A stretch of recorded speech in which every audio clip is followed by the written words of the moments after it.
Attention, all curious minds, innovators, and trendsetters. It's time to pause, lean in, and get ready for an extraordinary journey as we dive deep into the fascinating realms of life, technology, entertainment, and business. Let's explore, learn, and grow together. Brace yourselves, for the next thrilling episodes of Hipther Talks is about to take off. Counting down from 10, 9, 8, 7, 6, 5, 4, 3, 2, 1. And here we go. Hi everyone, Zoltan here. We're back again this week at the Hipther Talks, and we are now sticking to a topic we have started in March about cybersecurity. And it's great to have here Patrick Camilleri, co-founder and CEO at 56-Bit. Hi, Patrick. Nice to see you. Hi, Zoltan. Thank you for having me. Patrick was a speaker at our conference in Prague last month, and that's when I came up with the idea to have him on a podcast as well, because we love speaking about cybersecurity. It's very important nowadays. It has become very important, not to be ignored, since let's say 2020, when people moved to their homes, more people started working remotely, and that's when they started using their own personal Wi-Fi's. And yes, so many cases that have been reported about data leaks and passport cracks and stuff like that. So it's no kidding now. So Patrick, we have this tradition here that we like to give the opportunity for our guests to say a few words about themselves in their own words. So tell our audience who they're dealing with today.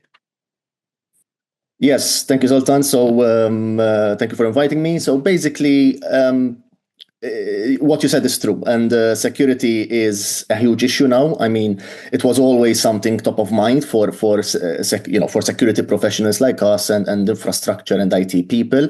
But now it shows that people who are less technical are understanding the importance of it. Right? It's one of those things where once you push so much security issues in the front end, when you start seeing people getting hacked and getting scammed and all these things, it becomes top of mind for more than the technical nerds like us, right?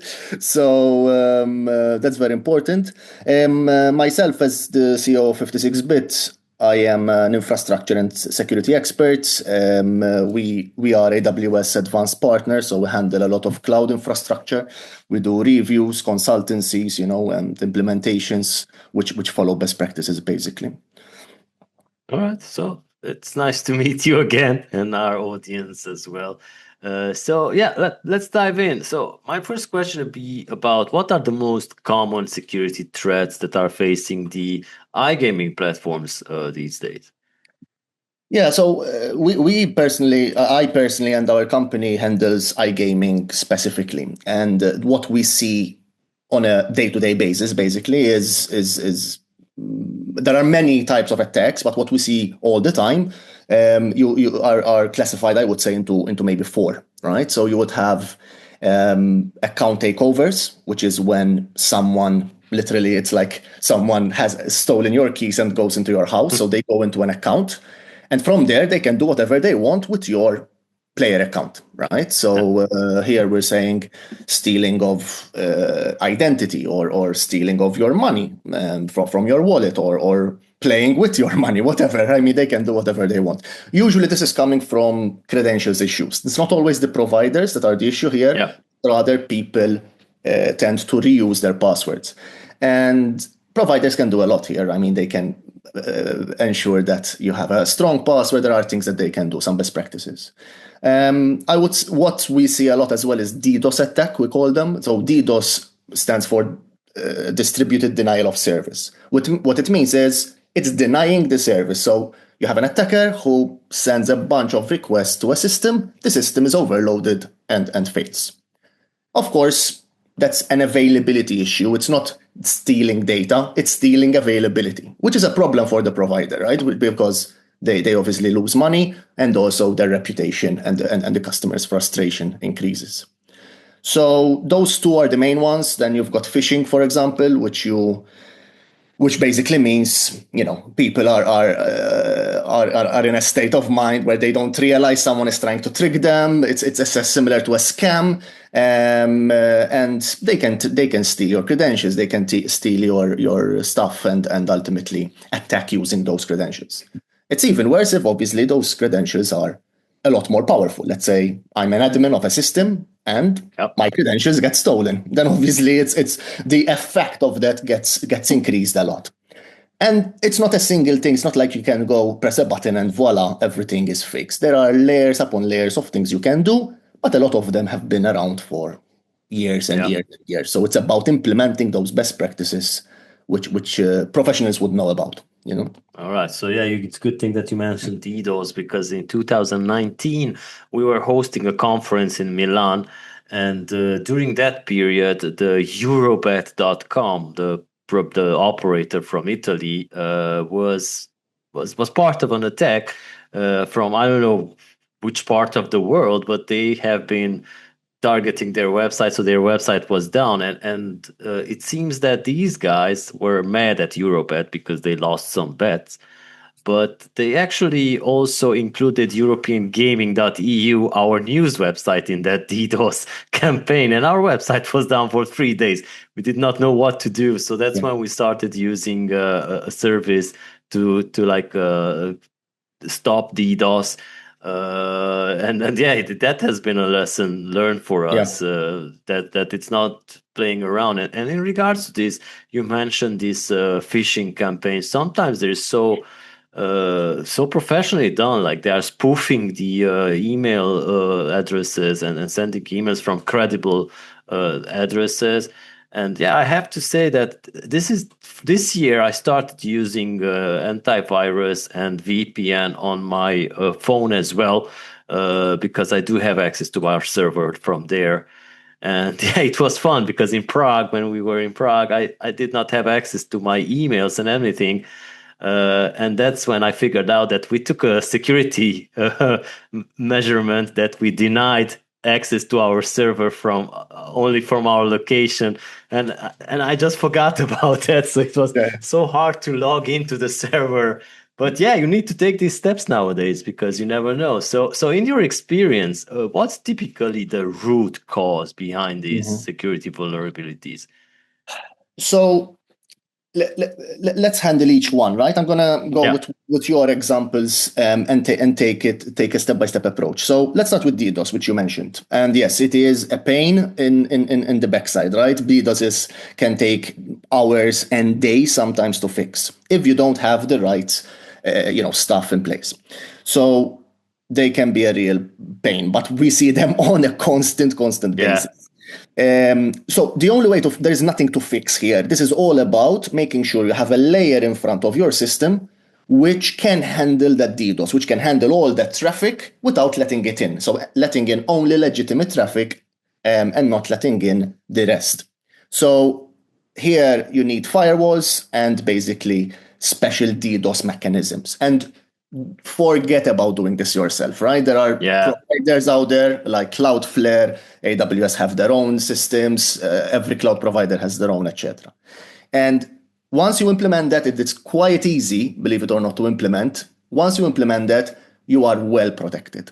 Is it infallible? No, all right? But it is 10 times better than not having it. Or introducing it during a DDoS, right? Because that's why things take long, because you don't have that in place.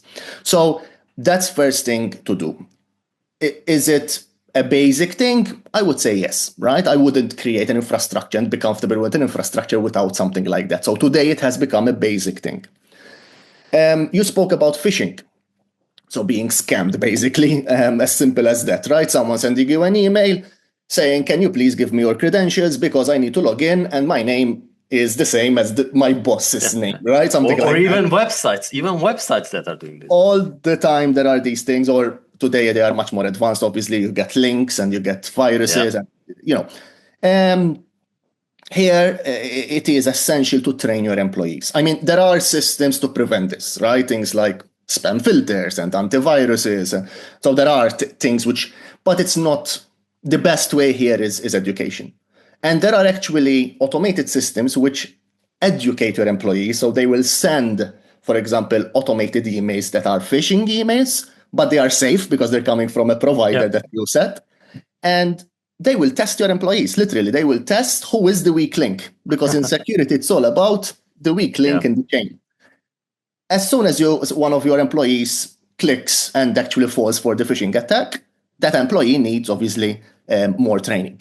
And then there are training, basic, non-technical training, right? Simple things. Check whether an email address is spoofed. Check whether a link has been validated with the antivirus or with these types of systems. So again, it's not something that a lot of companies do, this kind of automated training, but it exists. It's a matter of doing it, right? So I would call it semi-basic, if not basic. And then obviously there is the credentials part. This is probably one of the most common ones that we see when it comes to credentials. And this is where you can, as an administrator, or as an IT professional, this is where you need to get it right, because no one else can get it right except you, which is making sure the credentials that have access to the system are secure. There is multiple layers of credentials using your fingerprints and using your one-time codes on your mobile, whatever, and making sure that each credential has access to what it needs and not full admin that can break everything, right? So these are things which are very basic, but we see these issues all the time still happening till this day, which pisses me off as a professional, but at the same time, it also gives me stuff to do and work to do. So it's a two-sided thing, Yeah, I can imagine, especially since there are multiple companies out there have been operational for many years. And this is something that you get started from the get-go. So you basically start doing it the right way, or implement it later. But I think that your clients mostly are those implementing it later, not setting it up properly. They wouldn't need us if not.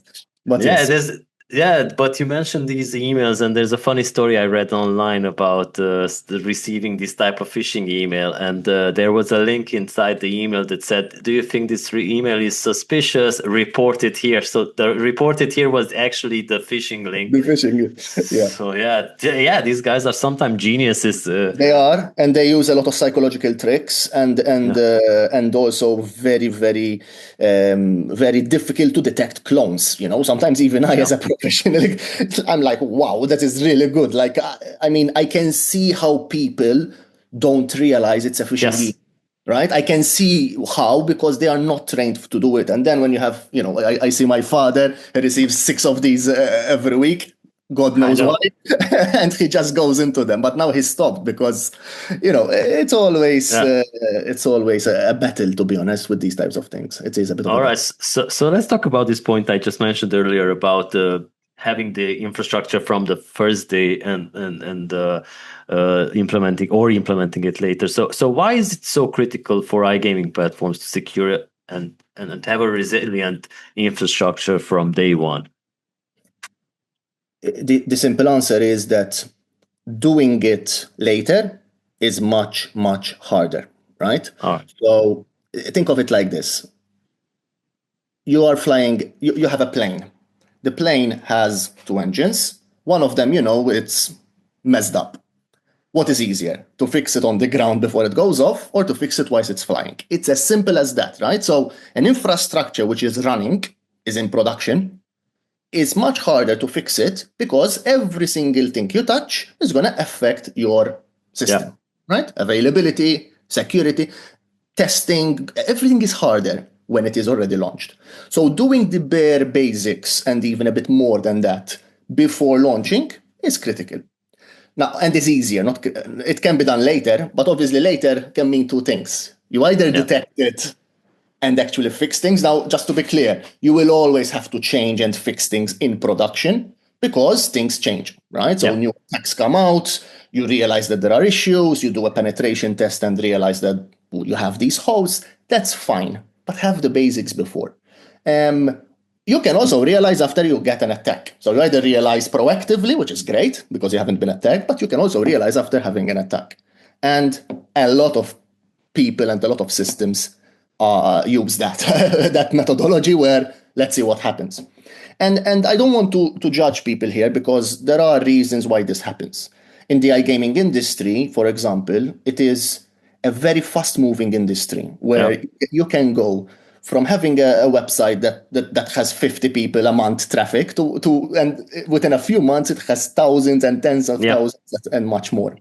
So revenues grow a lot very quickly, and systems, once they are in production and you're seeing that revenue grow, you don't want to touch it. The problem is that the world around you, the security issues around you tend to change. So you need to detect these things and fix them, ideally before you launch, right?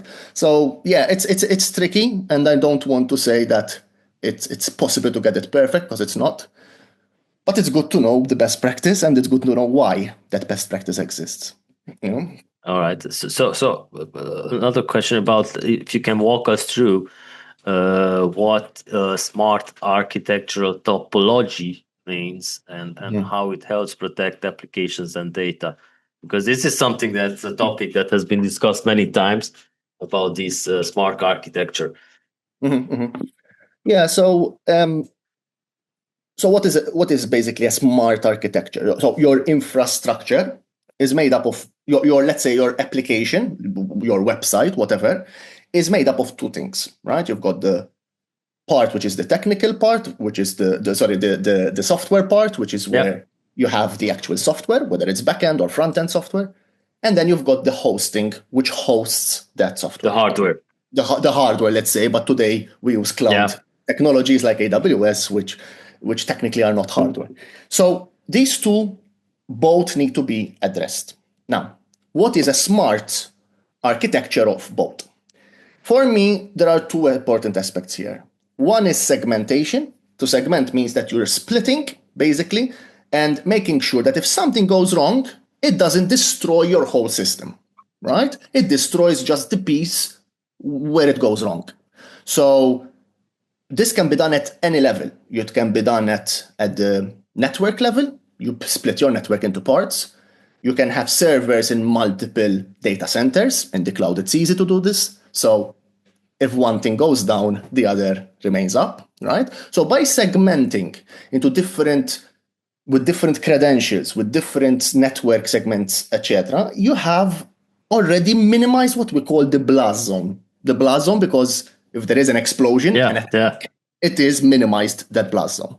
So that would be, I would say, principle one, segmentation. Then principle two, both at software and at infrastructure level always, you have zero trust.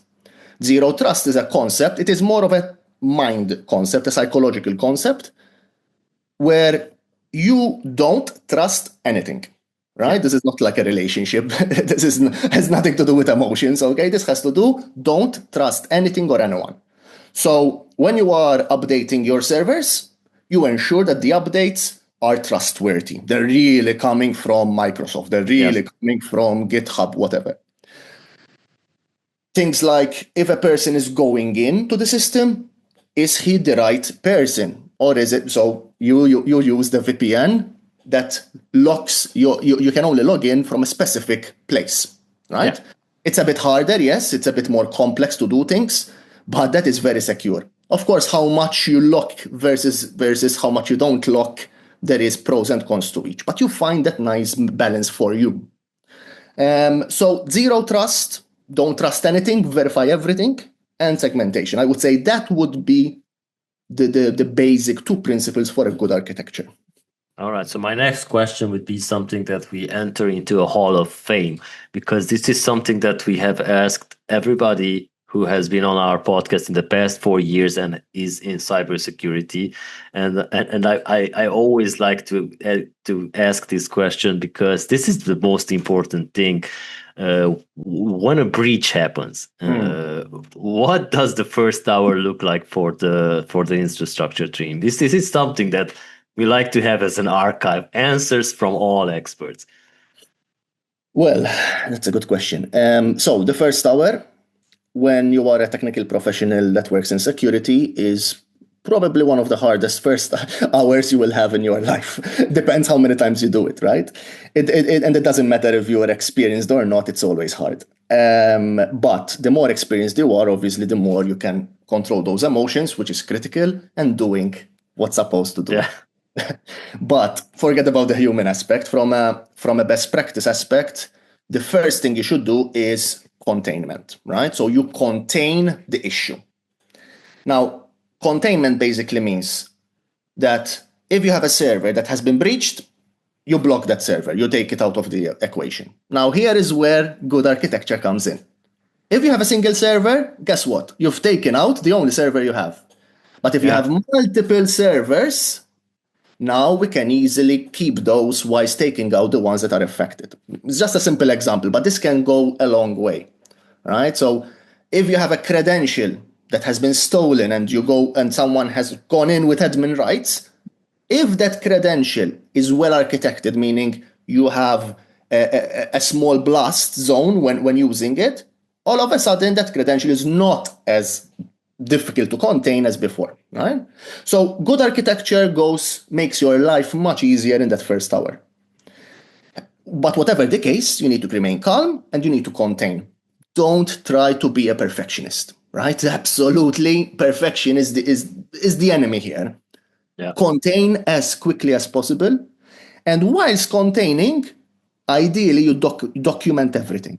What you saw, logs. You get those logs, etc. Because later, when everything is calmer, you want to go through that and actually check what happened, not only to fix it, but also to confirm whether something was stolen or not, right? And there are things you can do if they were stolen. So this is actually an important security best practice, but it's actually required by law today, right? So you need to inform authorities when you have data that has been stolen within 24 hours or even less sometimes. So, and of course, we're talking about authorities, government authorities, as well as, gaming authorities, right? Yeah. And without going deeper and taking that documentation seriously, you cannot do that. So contain as quickly as possible, document everything, and then start the deep analysis after that. And architecture is very important. I mean, having a team, even if it's external that you never use, like, for example, insurance policies today, they might even come with their own professional, what we call a security incident response team, right? A response team. And if you have insurance, it might even be part of that package. I see it a lot. You call them and they give you the best practices and help you contain and investigate, right? So the more prepared you are, the more trained you are, obviously the better, right? But if not, that 1 hour is going to be hell, even more than it will be if you are prepared, All right. So what is the most important step you take to contain a breach quickly and minimize damage? Like you mentioned, I think you lock out the server, right? So yes, the first thing you do is identify where the breach is happening exactly, right? Without identification, you cannot lock something out, right? I mean, think of calling the police. What is the first thing you do? What has happened, where it has happened, because they can only help you if they come there prepared, right? So you need to identify that. To identify that in complex systems, today there are many tools that detect these things through logs and monitoring, and even with the use of AI, they can quickly bring up what is important. You can have a lot of logs which are noise, but then you have some which is very important that will show you where it's happening, and then you contain it, meaning you bring it out. If you need to bring down the system, you bring down the system. It's more important that data is not stolen than that your system remains up, even though ideally it remains up, right? And I'm talking here, this happens all the time. I mean, literally a few days ago, I know of a hospital, okay, not iGaming, but still very sensitive data that their systems got hacked. They brought down the system because they wanted to make sure that everything was fixed before anyone has access and steals their data, whatever, right? So this happens in every industry. It's not iGaming specific, but iGaming is like a treasure trove for attackers. There's a lot of money, there is a lot of sensitive data. Those two together tend to attract bad guys. All right. So how do you ensure that your infrastructure evolves to prevent future threats and stay ahead of the attackers? Yeah. So before we spoke about a good architecture. Good architecture is essential, right? Because you have a good base to start from. With IT, though, and with industries like iGaming, where everything changes literally from one day to another, new technologies, new features, new providers. I mean, business is constantly asking for changes.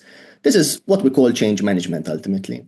And even if you have a good starting architecture, within a few months, or or let's say a year, your system could be really bad architecture because those changes they accumulate and they introduce bad stuff unless you have good operational ways, procedures of introducing change management, right? So when you introduce change, you should have those zero trust, those checks to ensure that your code is safe, the changes to the infrastructure are safe, you're trusting whatever the change is, the people who are doing the change are allowed to do it, stuff like this. So when you have a continuously changing environment, those checks before introducing the change and obviously the testing around that are essential.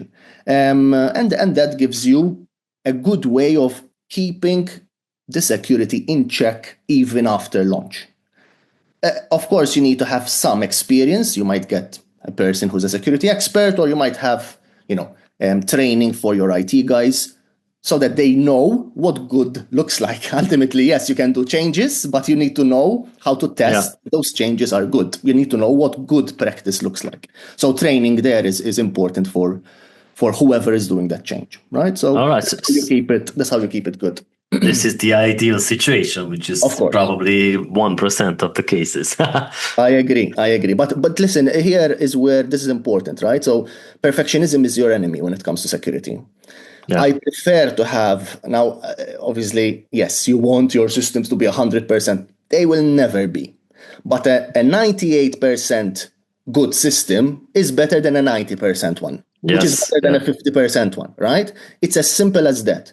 The more layers you add with sense, right? It doesn't mean that you just add layers for the sake of it, but you add layers which make sense whilst not reducing your revenues, your speed, etc.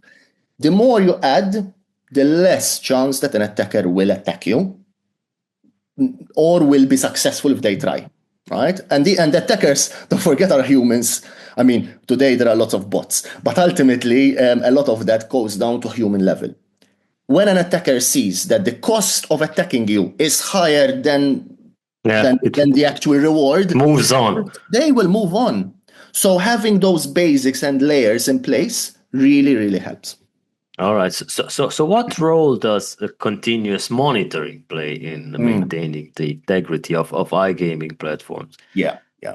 Continuous monitoring basically has the function of ensuring your system is continues to be secure, right? As we said, when you launch, even if you are secure, whatever that means, right? So obviously that's a whole number of things. It's not just a single thing. But let's say you are good security when you launch, you need to remain like that. And to remain like that means that you need monitoring to check for issues which you might have missed or which have been introduced lately. So monitoring, this is what we call preemptive monitoring, right? Preemptive monitoring basically ensures you remain good. And then if something does happen, monitoring is essential in that first hours and onwards, because you need to know what is happening to be able to contain it, Okay, so let's also talk about tools and strategies and best practices. So what kind of tools or strategies or best practices do you recommend for proactive infrastructure security? Okay.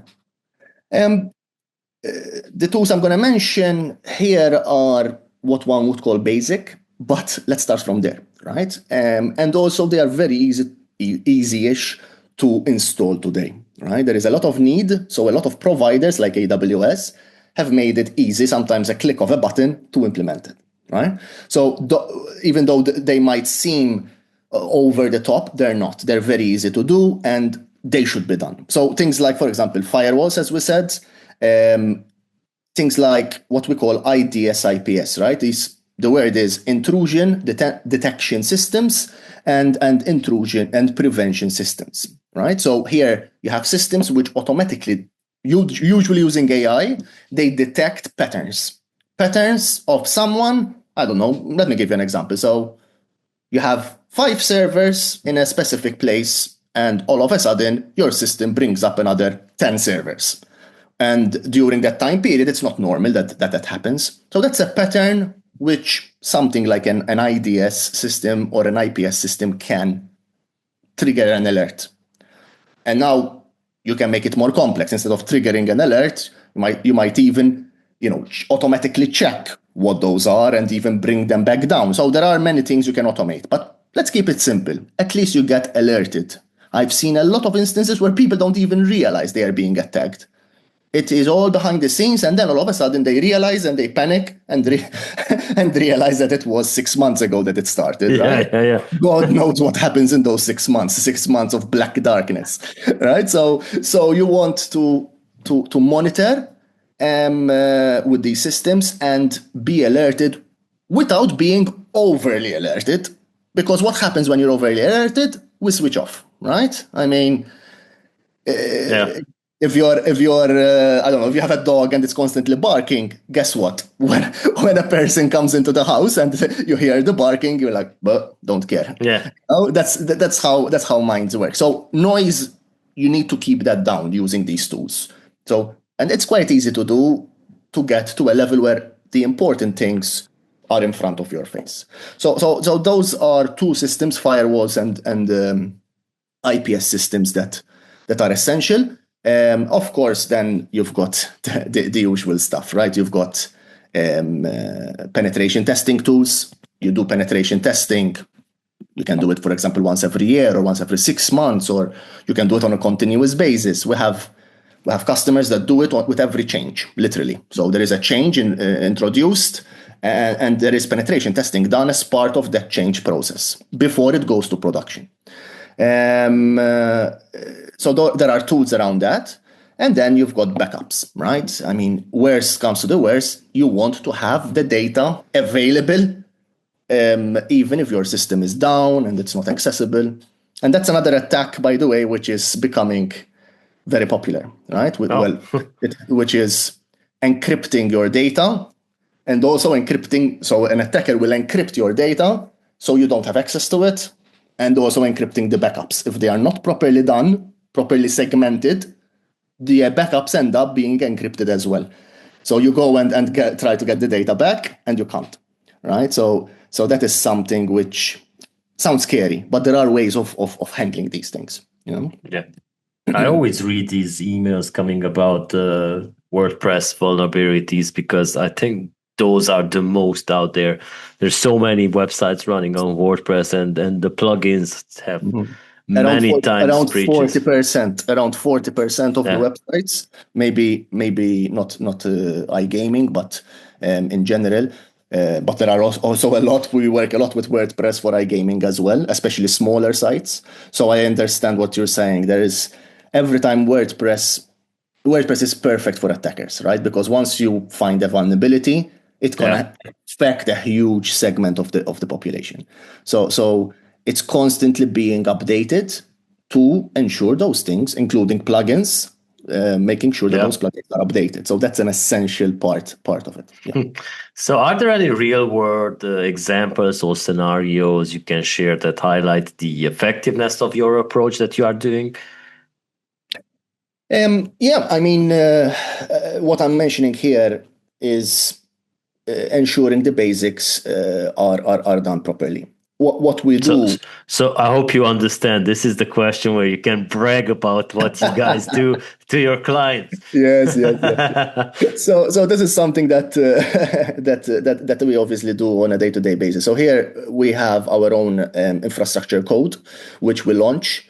Within a few days, you'll have infrastructure that basically has those basics and much more implemented. And there are things that you can remove and keep depending on how secure you want to go, because obviously everything costs money in terms of running it, right? And increasing that complexity. So you keep a balance of good security versus too much complexity and cost.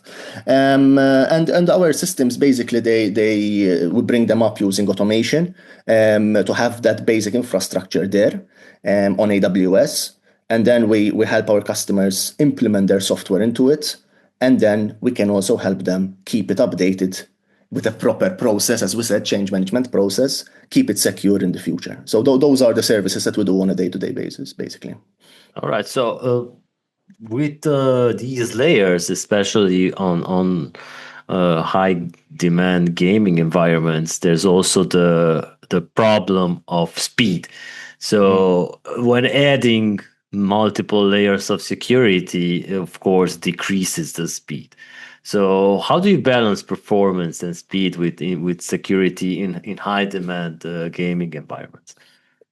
I mean, you have to be careful here that you realize that sometimes, the pros and cons of something. So if you don't have any of these layers, your website loads in, I don't know, 1 second, right?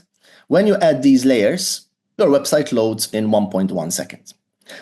I'm inventing numbers, but the problem, that 0.1 of a second is worth it. Now, if your website all of a sudden goes from 1 second to 5 seconds, that's a problem. But today, the tools, if built in a good architectural way, they can improve your security big time without affecting speed too much. I'm not saying that there won't be an element of that, but it can be mitigated big time speed-wise. I am more concerned about the complexity. So when you introduce layers of security, I'm not concerned too much about speed. I'm more concerned about introducing complexity that your team doesn't know how to handle. So this is where education comes in, because you need to have some security tools, but also over-engineering, right? So making sure that you don't over-engineer. And a bank is very different from a retail outlet, right? An iGaming system is very different from another iGaming system. So ultimately, the industry is split into a lot of parts. So ensuring that you're not overdoing it in terms of security, but making sure those basics are there, will help avoid that complexity. Some of it will be there, no doubt, and eventually you get used to it and you learn. But complexity can also be problematic because everything takes longer to do. Changes take longer. You cannot access your emails over VPN, and your changes are harder to test. So I am more concerned about complexity than speed, to be honest, when it comes to these security layers. All right. So you're not just can't access your email. You can't even access the server to delist or whitelist that certain country. So that's the scary part of it. Yes. You can get yourself logged out. Yes. It's too much. That's one scary thing to have when you're especially doing something else and you need access to your data. So finally, what advice would you give to emerging iGaming operators when it comes to like securing their platforms from the start? Well, I can say the advice is to come to us and we'll help you. But apart from that, let's get that out of the way. No, I mean, listen, if you don't have expertise, find expertise, right? So that's important because the foundations are there to be used and to be done. But ultimately, if you don't do them, no one will for you, right? And then eventually you will get hacked, or as you grow and companies in iGaming grow very fast, eventually an attacker is going to realize they will try to get that data or pull you down. Eventually it's going to happen. So you need to have a basic level of security, not just for the authorities to be happy. All right. There is that, of course. And our systems, obviously, they align with these compliance certifications and other industry best practices. But it's just good for business to have it done properly in the beginning. And a lot of new startups and new iGaming operators, or B2B companies, they tend to take shortcuts here because it is scary. When you are not a technical person, or even a technical person not working in security, adding these layers that we're talking about is scary. It is outside of their comfort zone. Plus, there is pressure to launch as soon as possible and pressure to make more money. So these things need to be calmed down. And the best way to do that is to just get some help. Sometimes that is essential. All right. Thank you so much, Patrick. And yeah, we did not even touch base on the Internet of Things. That's also bringing a lot of problems. One day, maybe your smart refrigerator will blackmail you for your password for your server and stuff like that. Because probably it happens. listen. The DDoS attacks. A lot of them happen because these IoT, these small stuff like refrigerators and CCTV cameras, etc. They get hacked, and they use that processing power of your refrigerator to attack your systems. So I wouldn't be surprised if your iGaming system is actually receiving traffic from smart fridges. Those DDoS attacks actually work like that. That's why it's very hard to detect them and stop them. So it's interesting. Yeah, I've been reading about this because when I installed my mesh at home, I created a separate Wi-Fi for the IoT devices, so it does not somehow get. All right, this is not 100% secure, but it's still something like one layer. Segmentation. That's exactly it. It's one layer. I mean, you might need more layers, but at least there is that. Yeah, agreed. All right. So, Patrick, thank you so much for your time, and thank you for our audience for sticking around. If you want to find out more, look up Patrick on LinkedIn.